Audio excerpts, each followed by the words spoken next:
nayo matangazo machache, lakini naomba niyalete mwishoni wa kipindi cha mahubiri ya neno, ndipo niweze kukushirikisha hayo ambayo ni ya muhimu. Wakati wa sasa nikukaribishe kwenye neno la Mungu la mchana wa leo na Jumapili ya leo. Leo nataka nizungumze kwa habari ya kufikiri kuliko sahihi. Kufikiri kuliko sahihi.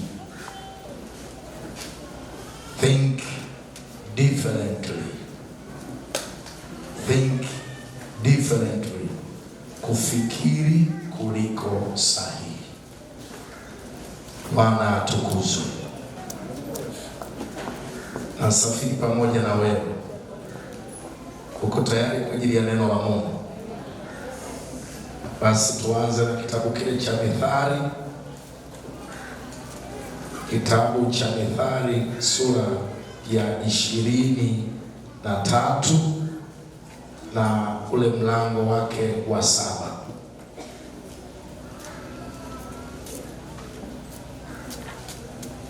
Mithali 23:7a. Maana aonavyo nafsini mwake ndivyo alivyo. Maana aonavyo nafsini mwake ndivyo alivyo. Andiko hili ukilisoma kwenye Biblia yenye tafsiri ya Kiingereza ya King James Version linasoma hivi na linukuu: For as he thinketh in his heart, so is he. Nikitafsiri linasema vile afikirivyo moyoni mwake ndivyo alivyo. Kiswahili nasema maana aonavyo nafsini mwake ndivyo alivyo. Kiingereza nasema King James, vile afikirivyo moyoni mwake ndivyo alivyo. Ujumbe wetu, kufikiri kuliko sahihi. Nieleze kidogo neno moyo. Biblia ya Kiingereza nasema vile afikirivyo moyoni mwake. Neno moyo hapa katika lugha ya awali ya Kiebrania ina maana moja: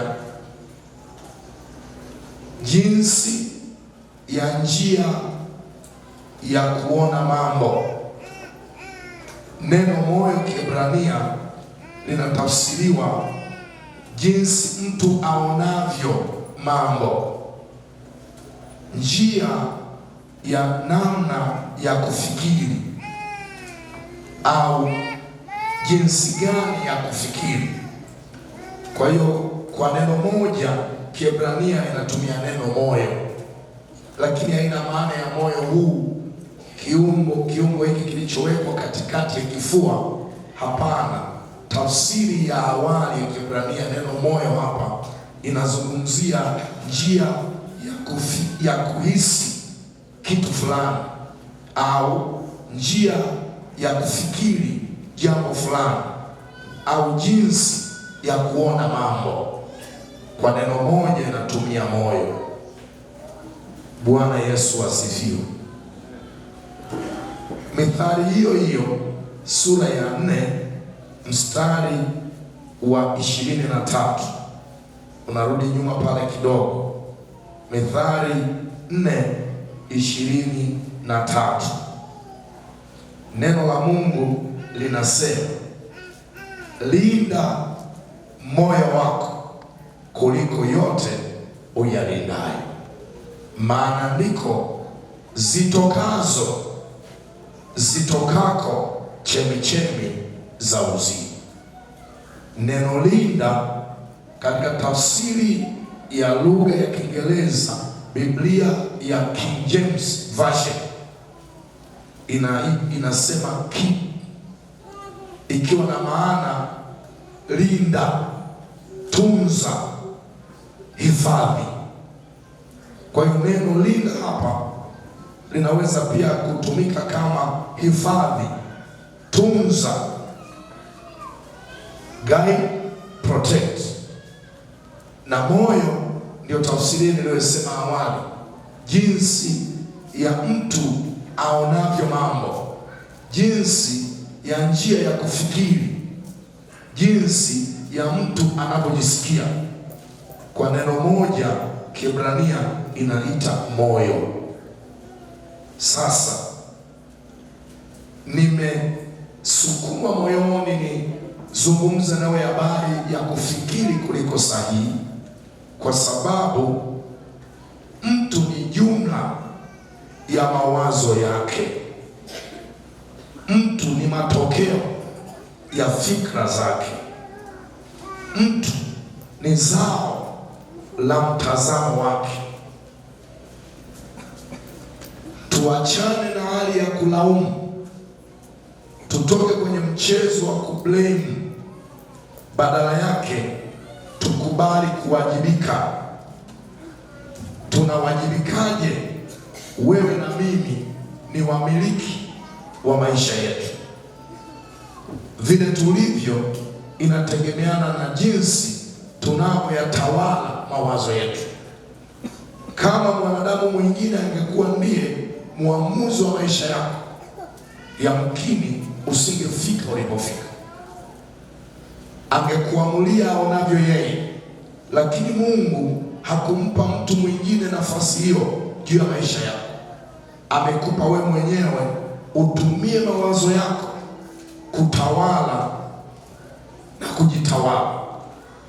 Huwezi kuleta badiliko la fikra na huwezi kuleta badiliko la maisha kama unaendelea kufikiri vile vile, na huwezi kuleta badiliko la kufikiri kama huwezi kuleta badiliko la maisha. Kwa hiyo ili ulete badiliko la maisha lazima ufikiri tofauti. Wataalamu wa mambo ya saikolojia wanasema kwa siku mwanadamu ana mawazo 4,000 hadi 6,000. Una mawazo 4,000 hadi 6,000, na nusu ya mawazo hayo ni hasi na nusu ni chanya. Yaani katika mawazo 4,000 ulionayo kwa siku, 2,000 yanaongea kinyume na wewe na 2,000 yanaongea vizuri kuhusu wewe. Na 90% ya mawazo ulionayo leo ujirudia kesho. Kwa hiyo kesho utarudi tena kuwaza 90% ya ulioyawaza leo. 10% tu ndio inaongezeka kuwa mpya.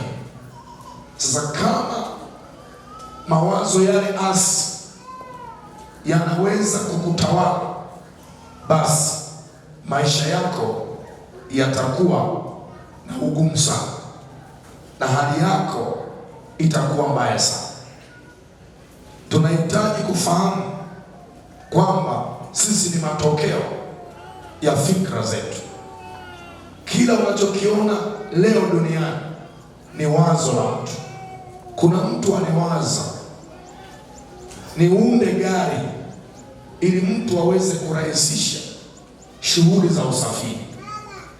Lile wazo leo limetengeneza gari, na wengi walioko hapa wanamiliki magari binafsi. Magari si kwa ajili ya anasa, ni chombo cha kurahisisha safari na utendaji wa kazi, lakini ni wazo la mtu.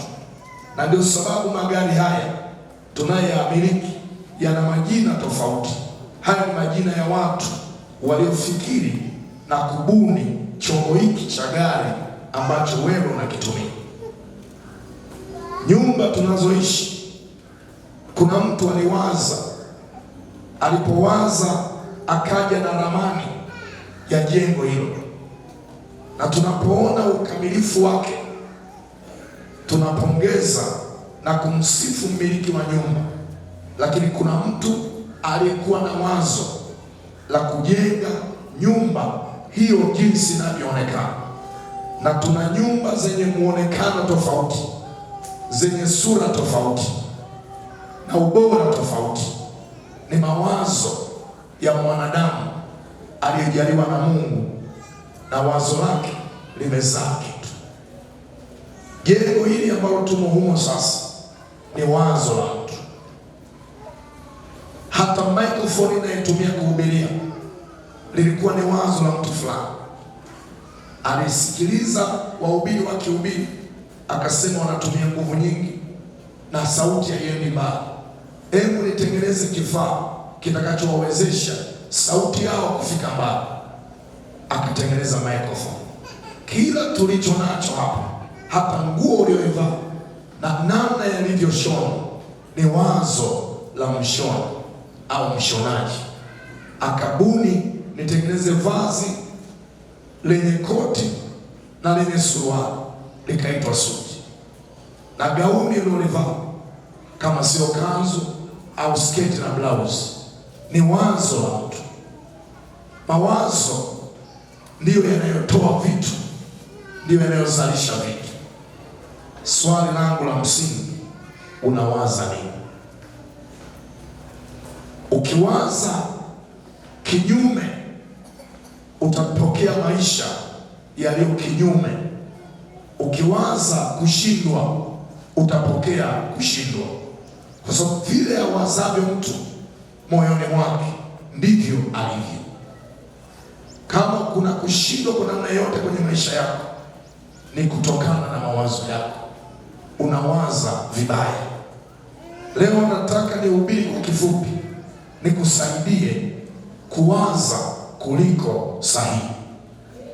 Naomba useme kuwaza kuliko sahihi.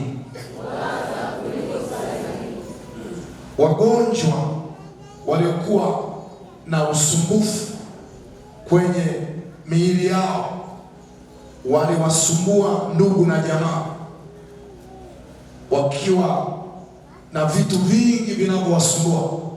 Familia ikaingia kwenye usumbufu, mume akaingia kwenye usumbufu, mke akaingia kwenye usumbufu.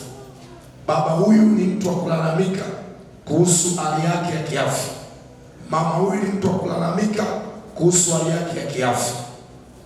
Ndipo ndugu wakapeleka wagonjwa hapo hospitali, na madaktari wakachukua muda wa kuwasikiliza.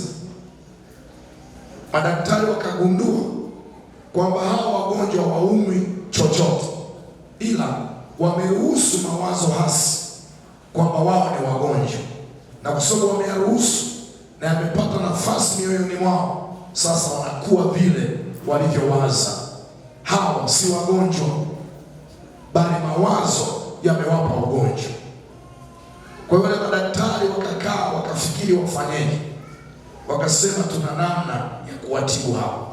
Wakakubaliana kwamba wawaite ndugu zao na waambie kwamba hawa wagonjwa wenu wana matatizo makubwa sana ya kichwa. Kwa hiyo ili warudi kwenye afya zao, wasisumbue majumbani, tunahitaji kuwafanyia operation ya vichwa. Na wakawaambia operation hiyo ni gharama, na tunamuomba Mungu atusaidie waingie theater salama, watoke salama. Lakini kumbe wale madaktari walishapanga kwamba hatutawafanyia operation, badala yake tutawachana tu kidogo kwenye kichwa, alafu tutawabandika plasta. Baada ya hapo tutawaambia operation imefanikiwa. Hao wakitoka theater hawatafikiri wanavyofikiri, watabadilika, maana mawazo yao ya kwamba wamepona yatawapa afya. Kwa hiyo wakawaambia, ndugu, leteni pesa ili tufanye operation hii. Operation ni gharama na itatuchukua muda mrefu, ni operation ya kichwa. Ndugu wakajichanga, wakaleta fedha. Wale madaktari wakawaingiza wale wagonjwa kwa wakati mmoja theater, alafu wakawachana tu, wakawatoa tu nywele kidogo, alafu wakawachana kidogo tu, wakabandika plasta. Wakatoka nje wakamwambia, ndugu, operation inaenda vizuri, lakini mtuombee, maana ni ngumu sana. Ndugu wakasubiri pale nje kwa muda. Baada ya masaa kadhaa wakawaruhusu wagonjwa warudi wodini, lakini wakawapiga sindano ya kupoteza fahamu kwa muda. Baada ya nguvu ya ile dawa kuondoka miilini mwao, wale wagonjwa wakarudi kwenye ufahamu wao. Walipojiangalia kila mmoja anaona na plasta kichwani, daktari akaja akawaambia, sasa tunamshukuru Mungu, wote mmetoka wazima. Kuanzia sasa ninyi ni wazima na mmetibiwa kwa gharama kubwa, na tumetumia akili zetu zote na taaluma yetu yote ili muwe salama. Wagonjwa wote walitoka hospitalini wakiwa wenye afya, hawaongei tena negative, hawajioni tena wagonjwa, hawaongei kushindwa. Wanasema tumefanywa operation yetu ilikuwa kubwa tena ya masaa mengi, tazama sasa tuko wazima. Kumbe hauna operation yoyote, ila mawazo yao negative yakawapa ugonjwa.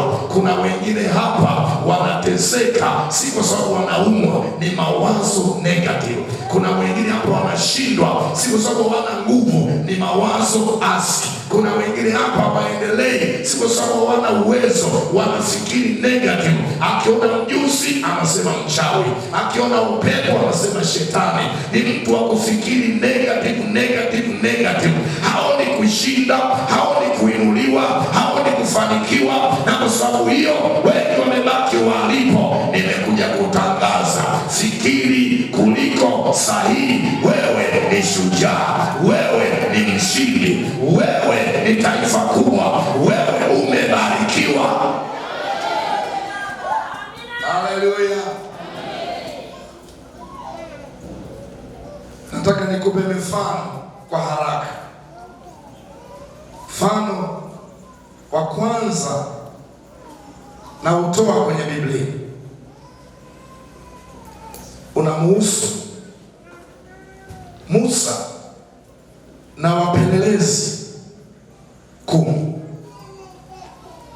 Kitabu kile cha Hesabu sura ya 13. Mfano wangu wa kwanza, ili kulileta somo langu lieleweke. Kitabu cha Hesabu sura ya 13 na ya 14, Musa aliwatuma wapelelezi kutoka kila kabila la Israeli. Kiongozi wa kabila akawa miongoni mwa wapelelezi, akawataka waende kuipeleleza nchi ya ahadi. Watu wale wakaenda, wakafika salama katika nchi ya ahadi, wakaipeleleza nchi, wakataka kuona ukubwa wake kijiografia, wakataka kujua idadi ya watu waliopo, wakataka kujua nguvu ya jeshi la watu wa nchi ile, wakataka kujua uwezo wao wa utendaji, namna wanavyoweza kupambana, namna walivyo na nguvu. Wakafanikiwa kuyaona hayo na kuyajua yote kama vile Musa alivyowaagiza. Ndiposa wakarudi kupeleka taarifa kwa Musa. Mstari wa 33, Hesabu sura ya 13 na somo. Kisha huko tuliwaona Wanefili wana wa Anaki waliotoka kwa hao Wanefili, tukajiona nafsi zetu kuwa kama mapanzi, nao ndivyo walivyotuona sisi. Kufikiri tofauti. Hawa wanarudi na ujumbe, kazi waliotumwa. Huu ndio ujumbe wanaurudisha kwa Musa na kwa wana wa Israeli. Wanasema, kisha huko tuliwaona Wanefili wana wa Anaki waliotoka kwa hao Wanefili, tukajiona nafsi zetu kuwa kama mapanzi, nao ndivyo walivyotuona sisi.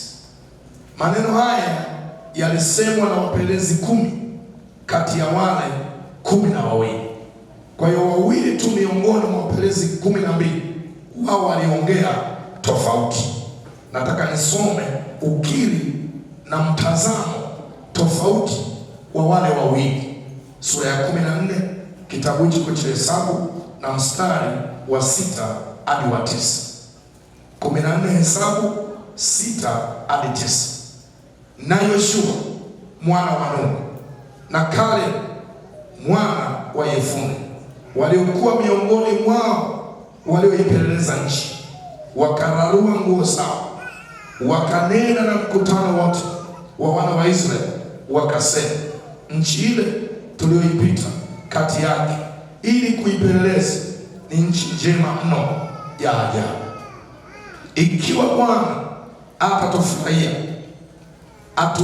atatuingiza katika nchi hii, atupe iwe yetu, nayo ni nchi yenye wingi wa maziwa na asali.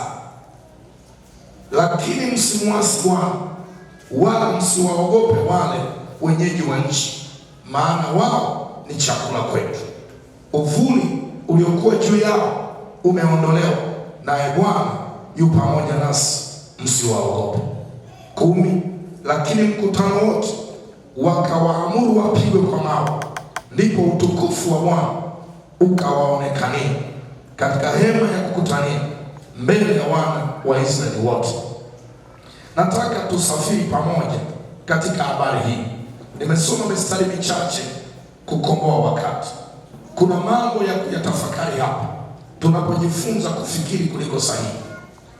Hawa wapelelezi wote hawakuwa trained soldier, walikuwa ni layman, normal person. Hawakupitia mafunzo ya jeshi, hawakupitia kozi yoyote ya kivita. Walichukuliwa kutoka kwenye familia, kutoka kwenye koo zile 12. Wale walionekana kuwa viongozi, hao ndio familia zikawapendekeza na Musa akawachukua. Wakapatikana 12 kuwakilisha makabila 12. Hakuna miongoni mwao aliyewahi kupitia kozi yoyote ya kivita wala mafunzo yoyote ya kijeshi. Walikuwa ni watu wa kawaida. Sasa wameingia kwenye nchi ile ya Kanaani, wameipeleleza.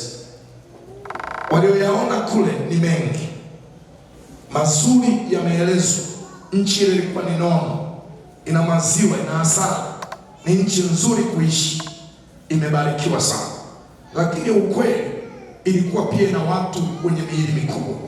Hao wana wa Nefili hawakuwa na maumbo madogo, walikuwa na maumbo makubwa kulinganisha na binadamu tulioko leo. Na maandiko yanaonyesha kwamba hii ilikuwa ni jamii ya watu wenye miili mikubwa. Sasa tofauti inajitokeza katika hao wapelelezi 12 ambao wote sio trained soldier, hawana mafunzo ya kijeshi. 10 waliona kushindwa na 2 waliona kushindwa. Hao 2 sio kwamba walipitia jeshi, labda wangejivunia mafunzo ya kivita, ujuzi wa kutumia silaha, na sababu na hiyo ingewapa ujasiri. Walikuwa ni kama wenzao, hawajui hata kutumia risasi na bunduki, lakini mtazamo, fikra ilikuwa tofauti sana. Hawa waliona kushindwa, hawa 2 waliona kushindwa. Hawa walijiona wao mapanzi, hawa 2 walijiona wao ni watu wenye nguvu. Lugha walioiongea hawa 2 tofauti na lugha iliyoongewa na wale 10. Wale 10 wakasema, kule kuna majitu, wana wa Anaki, wa Nefili, na tulipojilinganisha nao tulijiona sisi kama mapanzi. Yaani walipojilinganisha na wanadamu wengine, walijiona fikra zao, aonavyo mtu nafsini ndivyo alivyo. Wakasema tukajiona, oh my God, kama mapanzi. Alafu wakaongeza neno jingine, na ndivyo wao walivyotuona sisi. Nani aliyewaambia kwamba wanawaona ninyi kama mapanzi? Ni mawazo yao, ni fikra zao. Walijiona duni, walijiona dhaifu, walijiona hawawezi, walijiona hawana nguvu. Walipojiona hivyo kwenye mioyo yao, kwenye fikra zao, kwenye akili zao, matokeo wakawa vile wanavyofikiri. Tunaenda pamoja kanisa? Lakini hawa wawili wakafikiri tofauti, think different. Hawa wakafikiri tofauti, kufikiri kuliko sahihi. Wakawaangalia wale majitu, wakawalinganisha na Mungu wao, wakawaona ni kama vipanzi wao na Mungu wao ni mkuu sana. Angalia lugha waliyotumia, wakasema hawa ni chakula chetu leo, tutaingia na tutawatafuna, kwa sababu aliye ndani yetu ni mkuu kuliko wao. Wao wakafikiri uwezo walionao katika Kristo, wao wakaona ushindi, wakaona kutamalaki, wakaona kumiliki, wakaona nguvu, wakaona uwezo. Wakarudisha mawazo nyuma, jinsi bahari ya Shamu ilivyogawanyika na kuwapisha wapite. Wakarudisha mawazo nyuma, jinsi mapigo 10 yalivyotokea kwenye nchi ya Misri. Wakarudisha mawazo nyuma, jinsi jeshi la Farao lilivyomezwa na maji na farasi. Walipotafakari hayo, wakasema hawa hawawezi kusimama mbele yetu. Ni Mungu yule yule aliyetuvusha kwenye bahari, aliyempiga Farao na jeshi lake, atatupa ushindi dhidi ya Wanefili. Hawa leo watakuwa chakula kwetu. Walivyofikiri na ndivyo walivyokuwa. Ushindi uko kwenye fikra zako. Vita hii lazima wewe ujue jinsi ya kuishindana. Wewe uko upande gani? Wengi kanisani leo wanashindwa kufikia ndoto zao maishani, wanashindwa kuachieve certain goals kwenye maisha yao. Wanacheza mchezo wa kulaumu, blame games, kulaumu huyu, kulaumu yule. Kushindwa kwangu ni fulani, kushindwa kwangu ni baba, kushindwa kwangu ni mama, kushindwa kwangu ni kiongozi, kushindwa kwangu ni rais, kushindwa kwangu ni mbunge. Wana play games, they have blame games. Tutoke kwenye huo mchezo wa kulaumu, kwa sababu mtu hajapewa uwezo na Mungu wa kuyafanya maisha yangu yawe yanayotaka yeye. Ni mimi mwenyewe kwa fikra zangu ndio naweza kudidimia, kwa mawazo yangu naweza kuinuka. Ukijua kwamba wewe ni nani na jinsi gani ya kufikiri, yote yanawezekana kwake aaminie. Na ukiamini unakuwa vile ulivyo, na ukikiri unakuwa vile ulivyo. Jua kutawala mawazo yako. Naongea na kanisa hapa. Kwa hiyo una wa kumlaumu kwenye failure yako, ilaumu nafsi yako mwenyewe, maana vile uonavyo ndivyo unavyokuwa. Lakini kuna kitu hapa cha pili cha kujifunza.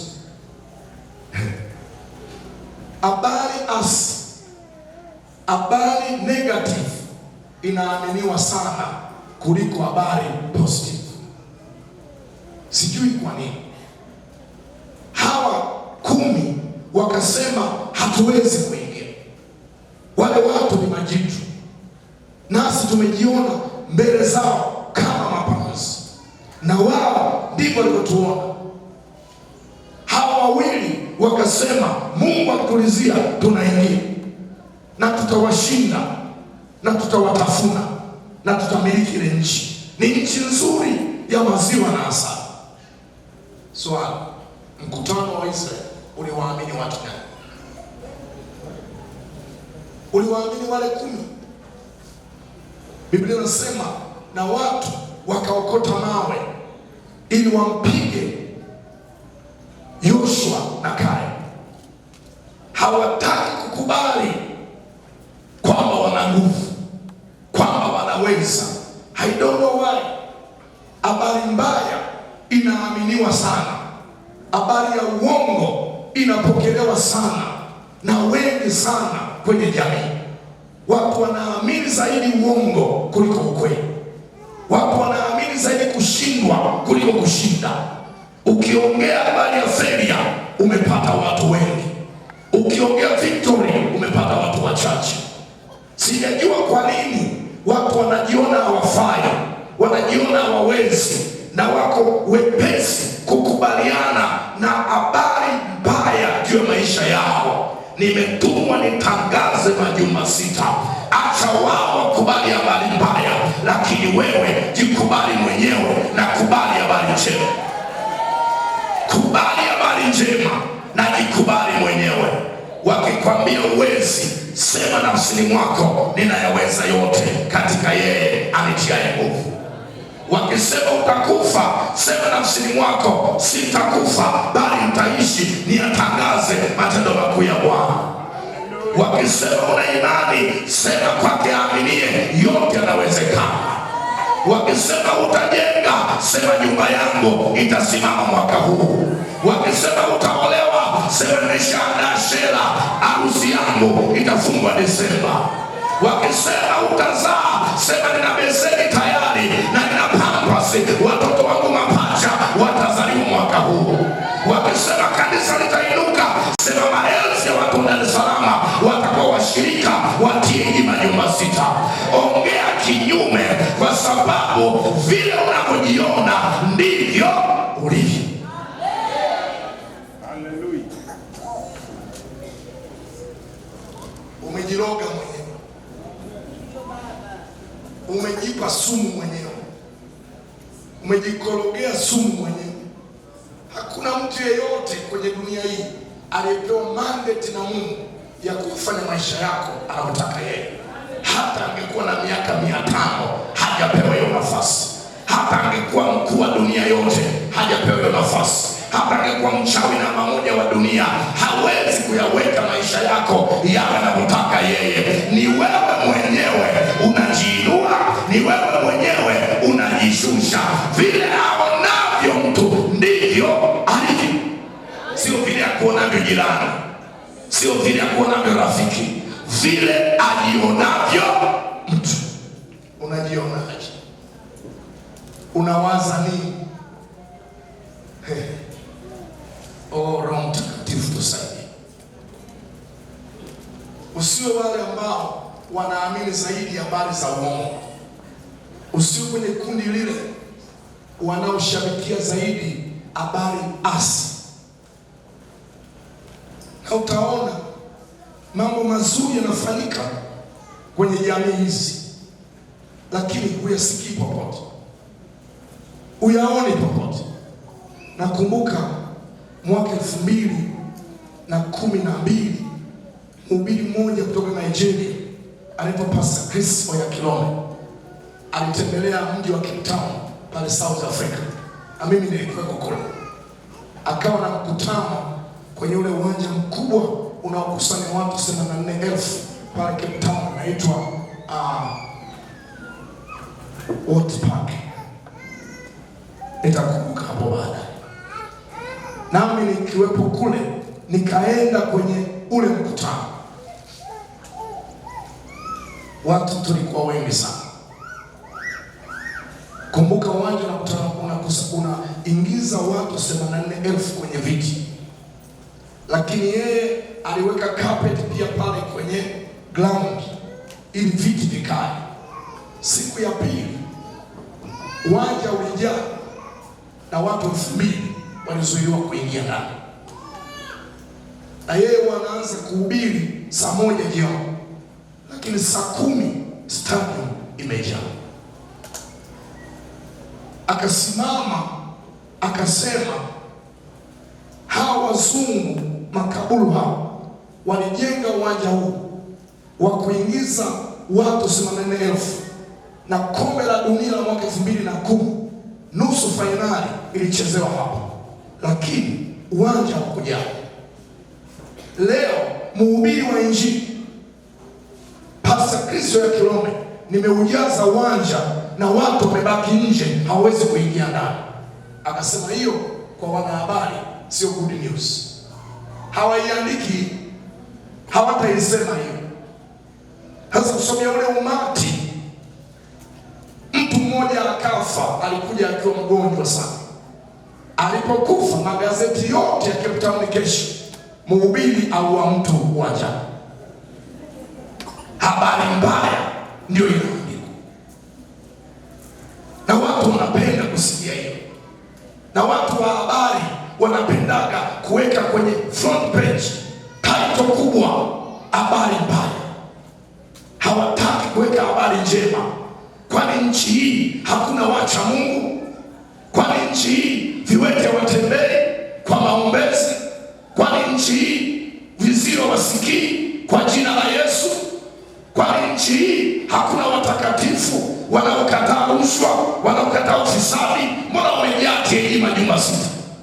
Kwani nchi hii haina wasomi waliookoka, waadilifu, wanaotumia rasilimali kwa halali?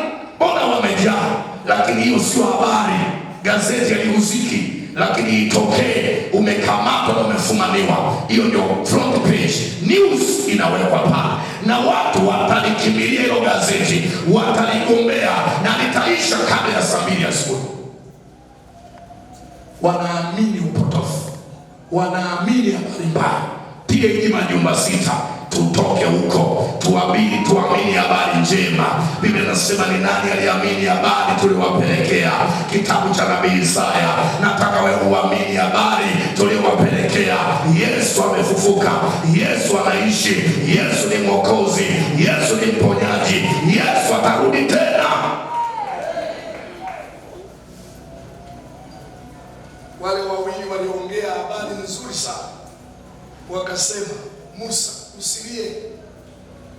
Kalebu na Yoshua wakararua mavazi yao walipoona Musa amesononeka. Kwa nini kutomwamini Mungu? Wakawaambia watu, msiwafadhaishe watu. Kwa nini mnawapa watu habari mbaya? Hamumwamini Mungu. Wale watu walikasirika, wakaokota mawe. Kama Mungu asingeingilia kati, Yoshua na Kalebu wangefia hapa. Lakini walioamini habari njema, na ndio hao waliingia Kanaani. Mungu akawalinda, na hao walioitwa Manefili, na Kanaani wakaiona. Bwana akisema huwa anaandaa provision ya wewe kufika pale. Bwana akikutuma anaandaa uwezesho wa wewe kuingia pale. Hujajua kwamba kuna kutumwa na watu na kutumwa na Mungu. Hujajua kuna neno la watu na kuna neno la Mungu. Kama neno ni la Bwana, hakuna ukuta, hakuna kiambaza, hakuna ngome, hakuna falme, hakuna mamlaka itakayokusimamisha. Akisema ndio, inabaki kuwa ndio. Umesikia sauti ya nani? Shida yako, unasikia habari nyingi na unasikia kwenye vyanzo visivyo sahihi. Mungu alimuuliza Adamu, uko wapi?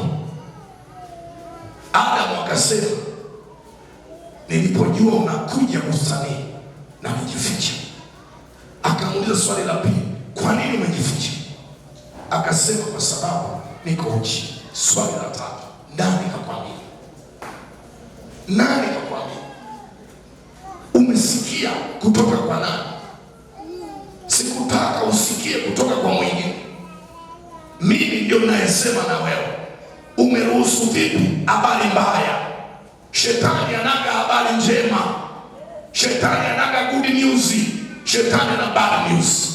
Akija kwako hawezi kukwambia vile ulivyo, anakwambia tofauti na ulivyo. Anakwambia wewe ni mgonjwa, wewe ni maskini, wewe umeshindwa, wewe umekataliwa, wewe umelaaniwa, ndio maana una pesa, ndio maana una mali, ndio maana una gari, ndio maana uolewi, ndio maana uzai. Mungu alikosea kukuumba. Mungu alichoka sana wakati anakuumba. Mungu alikutemea mate, umekataliwa na jamii.